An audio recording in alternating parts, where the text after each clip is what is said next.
Hello and welcome to what is now the 10th reading session of the book The E-Myth Revisited by Michael E. Gerber.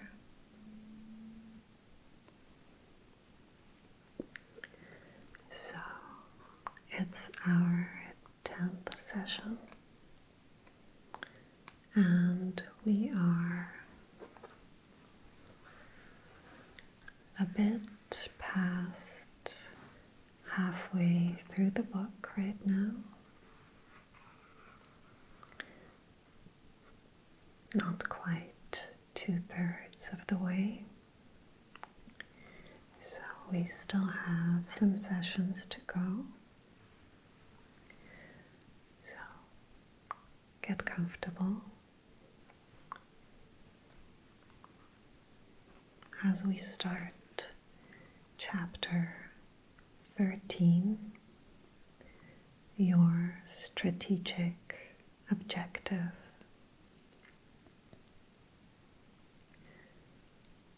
The quote at the beginning of this chapter reads as follows: "Your arrows do not carry," observed the master, "because they do not reach far enough spiritually." By Eugen Herrigel in Zen and the Art of Archery.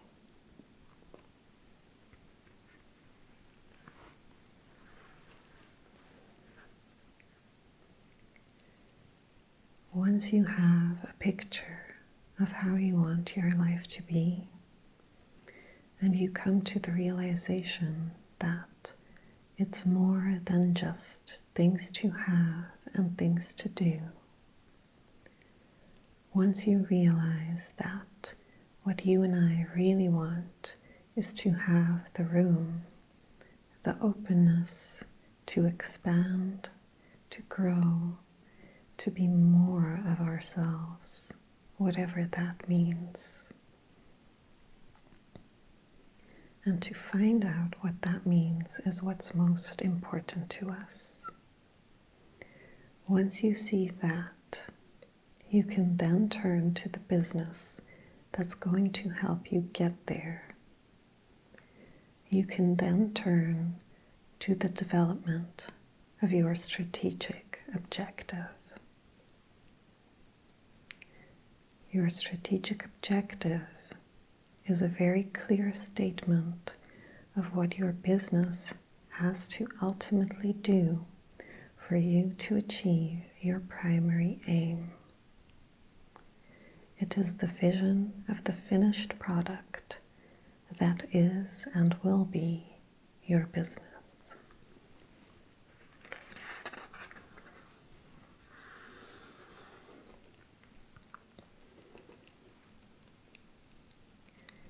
In this context, your business is a means rather than an end, a vehicle to enrich your life rather than one that drains the life you have. Your strategic objective is not a business plan. It is a product of your life plan, as well as your business strategy and plan. Your life plan shapes your life and the business that is to serve it. Your business strategy and plan provide the structure within which your business is intended to operate over time to fulfill your life plan. Your business strategy and plan are a way of communicating to anyone you must communicate to the direction your business is going, how it intends to get there, and the specific benchmarks it will need to hit in order for the strategy and plan to work. Your business strategy and plan are also useful for marketing your business to those who are important to you, your banker, your investors, and your strategic alliances in the business community. But unless your business strategy and plan can be reduced to a set of simple and clearly stated standards, it will do more to confuse than to help. Your strategic objective is just such a list of standards. It is a tool for measuring your progress towards a specific end. It is designed for implementation, not for rationalization. It is a template for your business to make certain that the time you invest in it produces exactly what you want from it. Let's take a closer look at some of the standards that need to be included in your strategic objective. The first standard: money. The first standard of your strategic objective is money. Gross revenues. How big is your vision? How big will your company be when it's finally done? Will it be a $300,000 company, a $1 million company, a $500 million company? If you don't know the answer, how can you possibly know whether your business can help you realize your primary aim? But gross revenues alone are not enough. You also have to know what your gross profits are going to be, your pre-tax profits, your after-tax profits. At this point, you come face to face with the first dilemma encountered by everyone going into business. How can you possibly know now what your business is going to produce in sales that far in the future? The answer is you can't, but it doesn't matter. At the beginning of your business, any standards are better than no standards. Creating money standards is not just strategically necessary for your business. It is strategically necessary for your life, for the realization of your primary aim. Indeed, the first question you must always ask when creating standards for your strategic objective is, what will serve my primary aim? The first question about money then becomes, how much money do I need to live the way I wish? Not in income, but in assets. In other words, how much money do you need in order to be independent of work, to be free?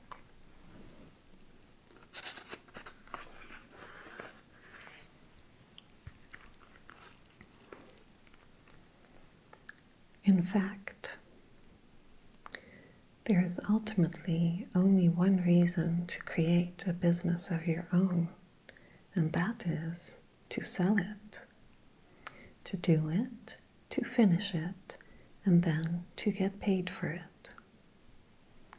Just like Ray Kroc did, to create your franchise prototype, to turnkey your business, to create a business that really works and then sell it. How much do you want for it? 10 times earnings? 20 times earnings? When do you want it? 3 years from now? 5 years? Why would anyone buy it? Because it works. And it works because you built it that way. You built it so that it would work better than anyone else's business. You invented a turnkey solution to your specific kind of business's problems. A little money machine. An absolutely predictable little business that does what it promises to do every single time. A business that can give you everything you want. And because it can give you everything you want, it can give your prospective buyer everything they want. At this point, another set of standards are immediately brought into the picture. Because once you've created a set of financial standards for your life, once you know what it is your business needs to provide you with as a return on your investment, it becomes obvious that the business must have a realistic chance of achieving those standards, of producing that return on your investment. How can you know whether or not it does? By determining whether your business is an opportunity worth pursuing.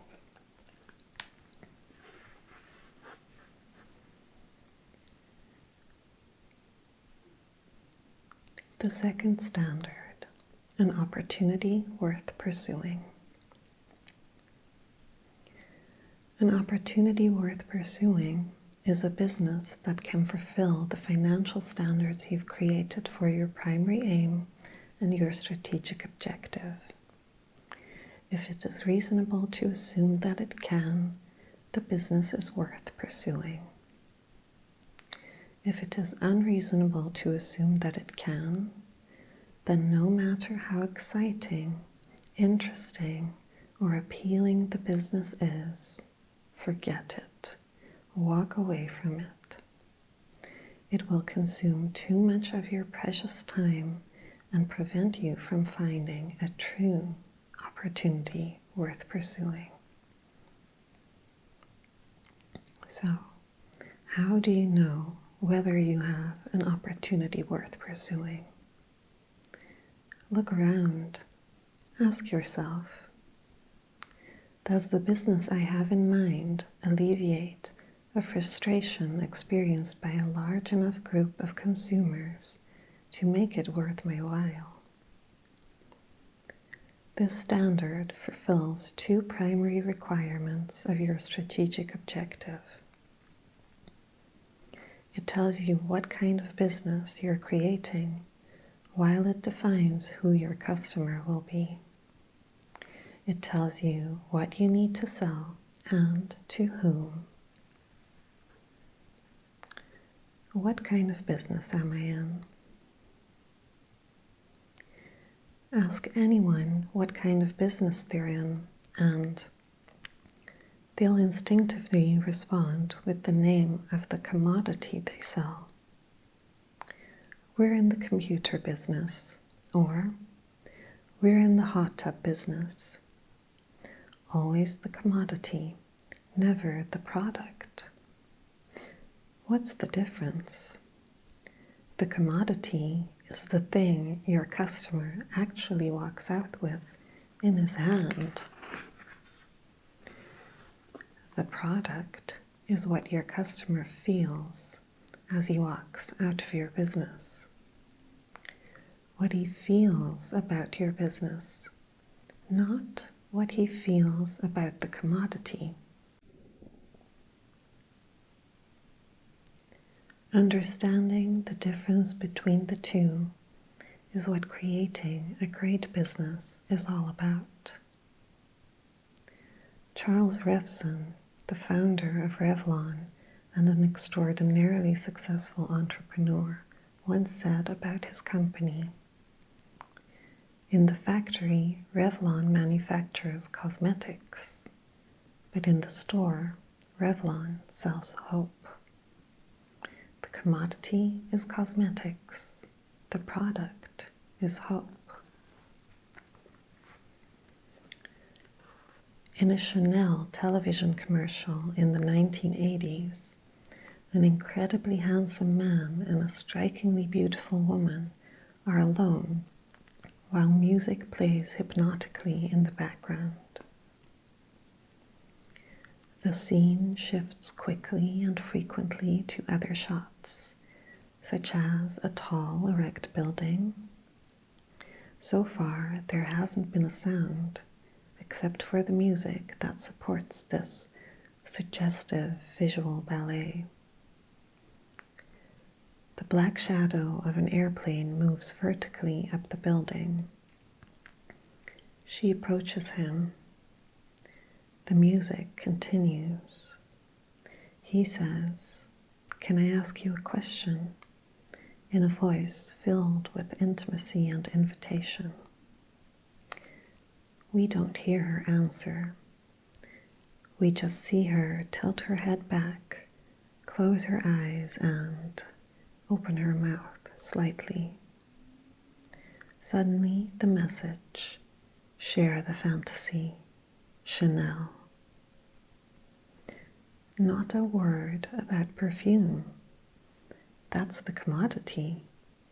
The commercial is selling the product, fantasy. The commercial is saying, buy Chanel and this fantasy can be yours.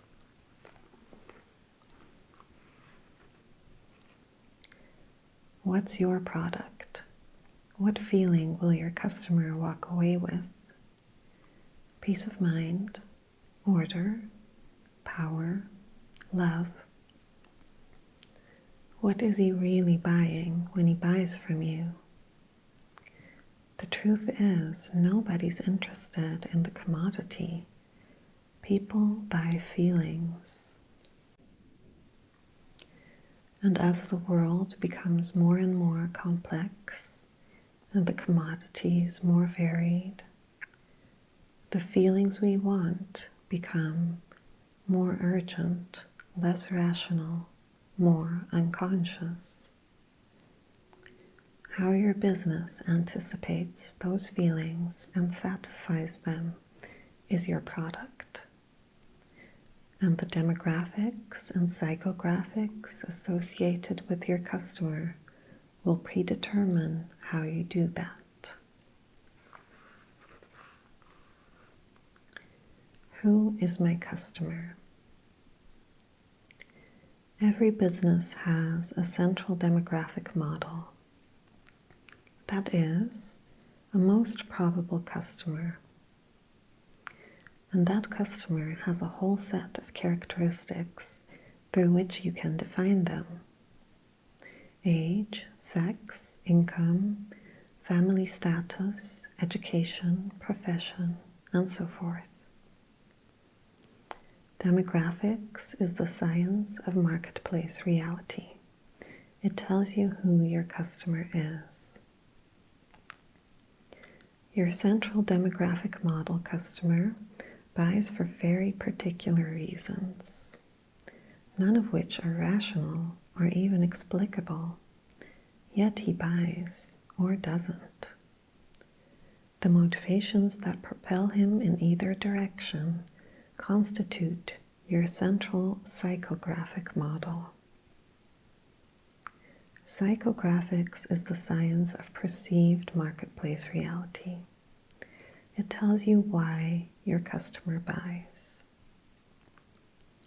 So when you ask, is this business an opportunity worth pursuing? The only way to tell is to determine how many selling opportunities you have, your customer's demographics, and how successfully you can satisfy the emotional or perceived needs lurking there, your customer's psychographics.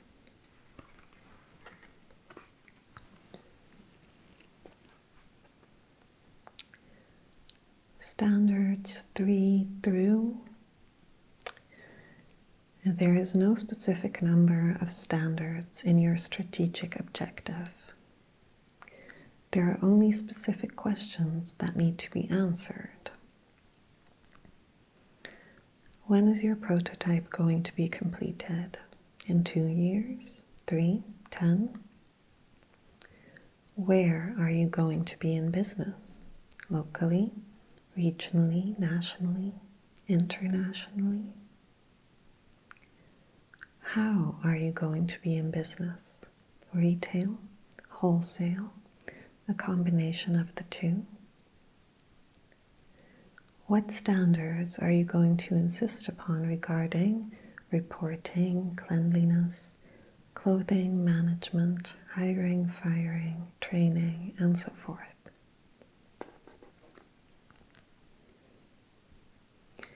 You can begin to see that the standards you create for your business will shape both your business and the experience you have of your business. In fact, the standards of your strategic objective create the tension that draws the future model of your business and the way it actually appears today closer to one another. As we saw earlier, standards create the energy by which the best companies and the most effective people produce results.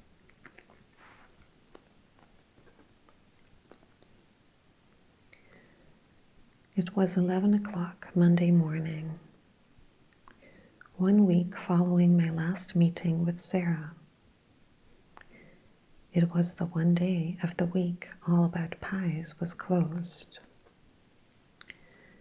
We decided to spend the day together to talk about her business. As she walked up to the table in the restaurant where we had decided to meet, I could see her excitement. She was a much different Sarah than when I had seen her a week earlier. Her eyes were clear, her body exuberant.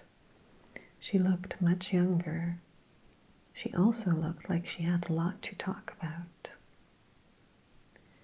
The restaurant was owned by a friend of mine.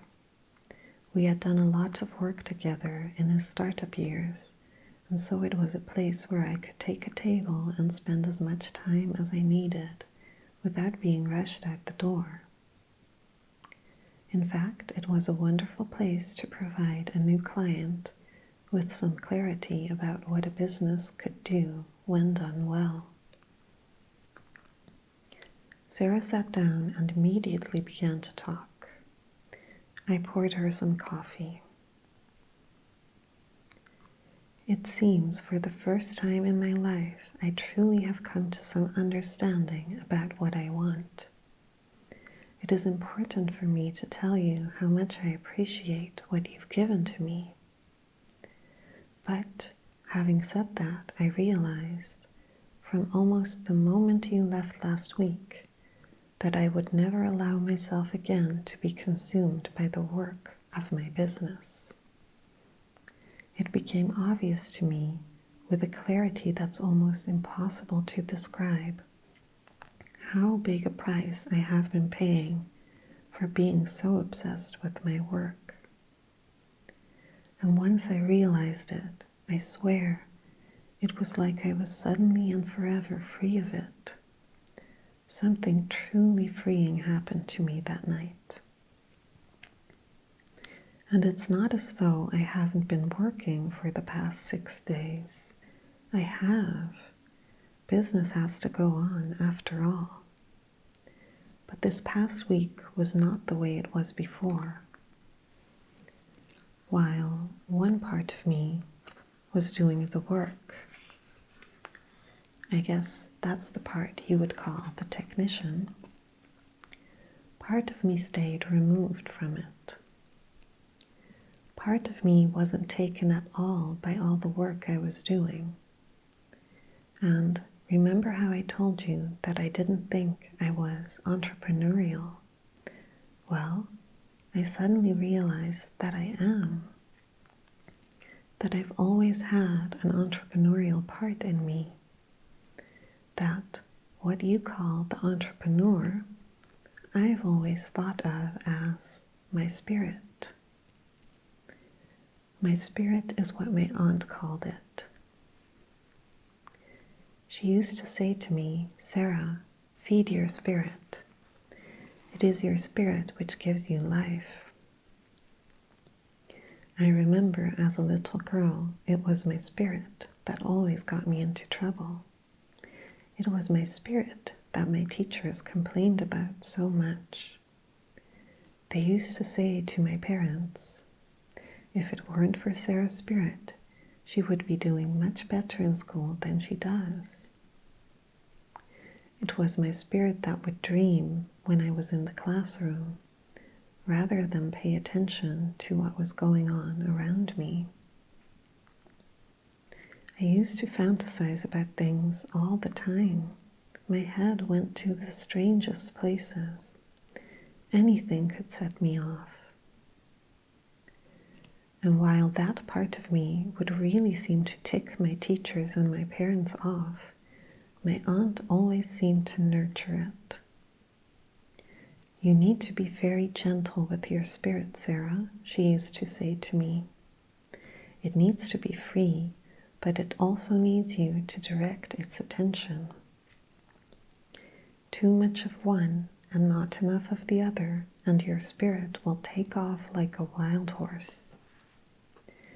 That's how you need to think of your spirit, Sarah, like a wild horse.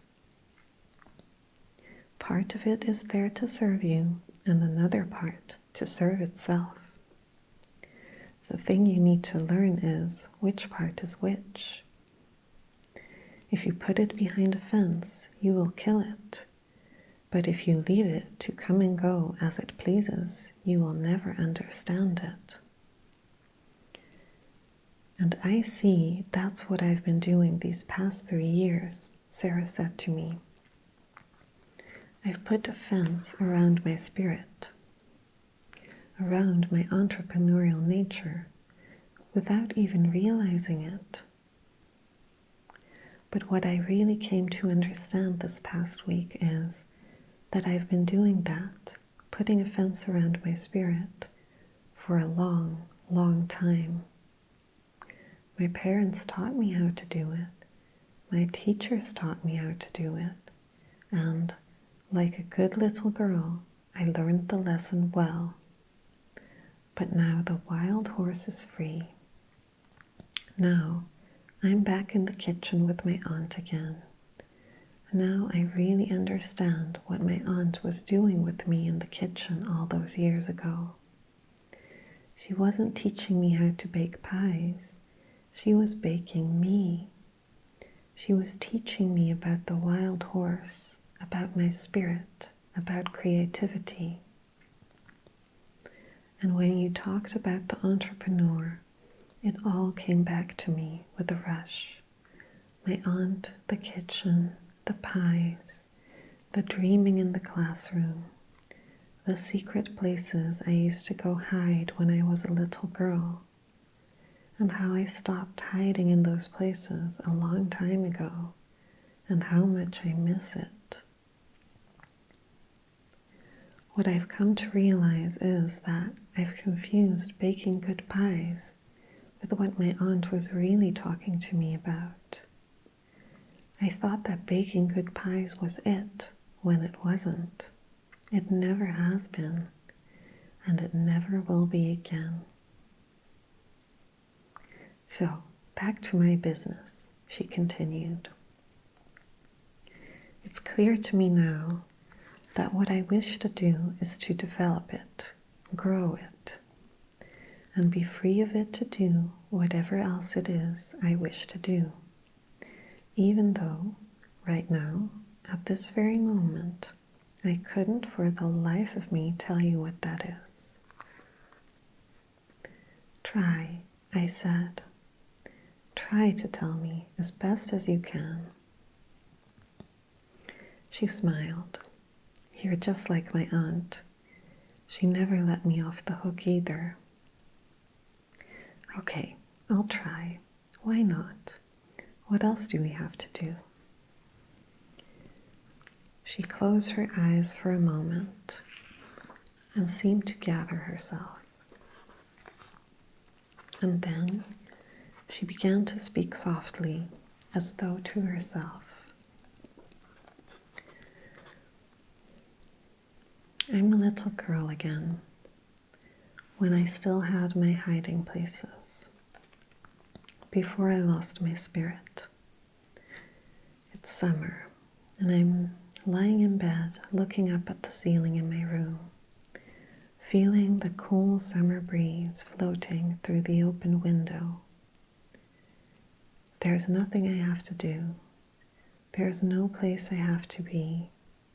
It's the most wonderful feeling of my life, lying here like this, opening my eyes, closing them, dreaming, smelling the wonderful summer smells, the smell of cut grass, the smell of the water sprinkling on the lawn, the fullness of it. And then I begin to dream, first in colors, nothing specific, just colors floating above my head like crystals and flowers and blossoms of light in glowing colors. And then the colors take form. They are me, and they are also something else. I'm walking by the stream that runs across our land, about 500 feet from the house, down where the 4 oaks stand. We have these 4 oaks, huge gnarled trees that stand like a miniature forest at the corner of our property. My aunt and I called them 4 oaks, as though they were another country. And I used to go there as a little girl and imagine I was in another country. I'm in 4 oaks now, in my mind, as I lie there in my bed, as I used to do time after time. And it's there where my wild horse waited for me. He is standing in the center of the 4 oaks, his body glistening in the shade, black as black can be. I walk up to him and touch his face, and he shudders and pulls away from me. For a moment, we watch each other without moving, and then he's gone. He whirls around and speeds off, his mane and tail streaming. Out of the trees, through the stream, over the hill on the other side of the stream, and out of sight. I'm suddenly aware of the sweet summer breeze again as it softly touches my face. And I'm in bed, hugging myself under the covers, thrilled to be alive on such a wonderful summer morning when there's nothing at all I have to do but this. Tears were streaming down Sarah's cheeks, tears of something precious lost and then found. There was a radiant smile on her face. The tears also welled up in my eyes, watching her, understanding what this meant to her, and understanding at the same time what this meant to me. We ate lunch, almost without talking, and then settled down into an afternoon of conversation. The waiter brought us a pot of tea. Sarah poured herself and me a cup, and then I began. "Tell me," I said, "now that you have a better feeling for what your business can do for you, why don't you try to describe it to me? Why don't you begin to describe your strategic objective?" "Okay," she began.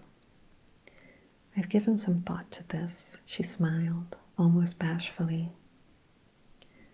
I was thinking to myself, as she finished collecting her thoughts, that I've seen that smile dozens, if not hundreds of times before, when owners of a business begin to imagine their company as something bigger than they ever dared to imagine before.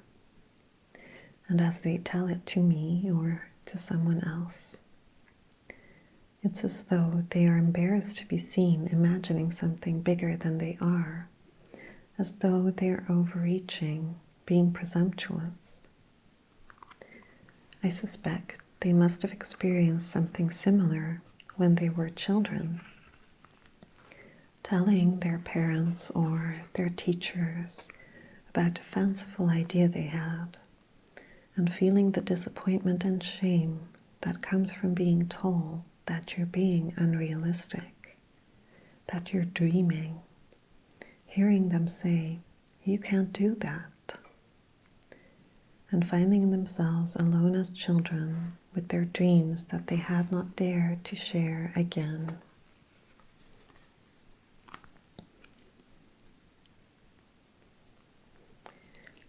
How, without even realizing it, our parents and our teachers take our spirit away. But, like I knew she would, Sarah continued without embarrassment now, fully taken by the picture she was describing. This was her business. This was her idea, and she could see it as clearly as anything. "I see my business about 7 years from now," she said. "There are 4 locations, the one I have now and 3 more." She named the 3 communities adjoining hers. "The name of the business is the same. There's no need to change that. The business is all about pies. All about the experience of pies my aunt gave to me. It's that experience I wish to give to other people. Not only my customers, but the people I hire. I want everyone to know somehow that all about pies is a metaphor for something much finer. I see the shops producing annual sales of $450 each, for a total of $1,800,000 a year. I'm not certain what the net profit will be, but I've decided that it should be about 15% or $67,500 for each shop, for a total of $270,000 for the 4. I feel that that's a reasonable profit to shoot for, even though today I'm only producing about 11%, after my income, I mean. That means if I sell the business in 7 years, given a realistic price-earnings ratio, I think it's called, I should be able to sell the business for more than $1 million. $1 million in 7 years. That's my dream, she said to me, smiling as though she could already see the money in the bank. Because, first, I won't ever need any more money than that to do everything I have ever wanted. And second, because it's really a great round number to shoot for. It sort of makes everything I need to do really concrete. Before I can open my second shop, I realize I've got to get this one operating without me. And so, one of the first things I'm going to do, and I've already begun to do this since we met last week, is to document all of the things I really know how to do today. For example, I know how to bake a great pie, and I know that I can document how I do that. So that's one of the first places I'm going to begin. But I'm getting ahead of myself. Let me tell you what my business will look like when it's done, so you can really get a feel for it. My aunt used to say that one of the problems we have in our lives is that we don't express our caring deeply or often enough. She used to say that when we were in the kitchen cutting the apples or something like that. She'd say, when we cut the apples, we're doing something important. And God is giving us something important. Not only the apple, which is important enough, but the kitchen and the knife and the company we're giving each other. So, when we cut the apples, we need to remember that and hold them just right. And slice into them with just the appropriate force. Not too much, not too little. She would say, hold my hand while I cut the apple. Do you feel what I mean? Not too much and not too little.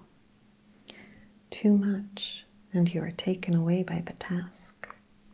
Too little, and the apple doesn't get cut.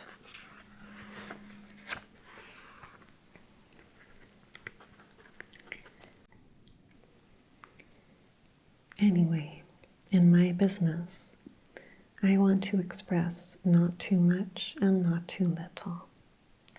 I want the business to be an expression of our caring deeply and often enough. I want the business, all about pies, to be all about caring, not about pies. And if the business is all about caring, then everything we do in the business, everything the business looks, acts, and feels like, she said to me with a smile, remembering the story I had shared with her about Tom Watson, then everything the business is will be a reflection of that, a reflection of caring. Caring will be the true product of my business, not pies. So I see All About Pies as a model for everyone who comes into contact with it. And what's so exciting about that is I know I can do it. My aunt taught me how. I know what it means to care enough about the kitchen to scrub it down until it gleams. I know what it means to care enough about the knives to sharpen them until they're razor keen. I know what it means to select the finest fruit, to spend time smelling it, holding it, looking at it, to know exactly when it's ready. To make absolutely certain of that, my aunt planted her own garden, her own trees, and we would see that only the best of organic fertilizers were used. And so I know that All About Pies needs to grow its own fruit in its own gardens. And that's something I just realized this week. So I now feel certain that in order for All About Pies to become what I can imagine it to become, it won't be enough for my employees to just work in the shop. They need to learn everything just as I did when I was a girl working with my aunt. All About Pies will be to them what my aunt was to me. And I know I can do that, she said to me, again passionately. It's as real to me now as my aunt was to me then. So each shop will produce pies with fruit from a central organic garden, which means I'm going to have to find one to buy or land that I'm going to have to plant centrally located between the shops so that each has the access it needs. What it also means is that the shops are only going to bake pies from fruit that's in season here when it's in season. And that's all my aunt ever did.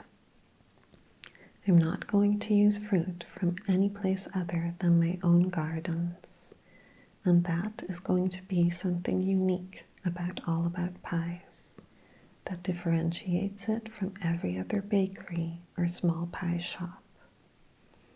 Truly homegrown, with homegrown gentle care. But what's also exciting to me, Sarah continued, is that I realize I've already done a lot of what I'm describing in my current shop. The floors are the best oak. The ovens are the best you can buy. The display cases are absolutely gorgeous. My aunt would have loved my place. And that's what I also realized while I was thinking about all this. That if I'm ever in question about whether I'm doing it right or not, all I have to ask myself is, what would my aunt think? And I'll know the answer. Can you see it? She asked me honestly.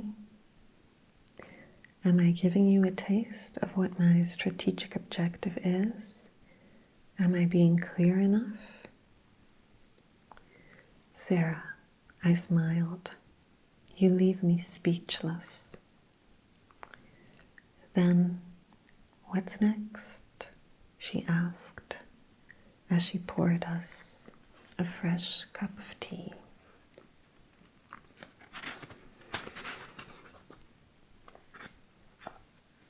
Okay.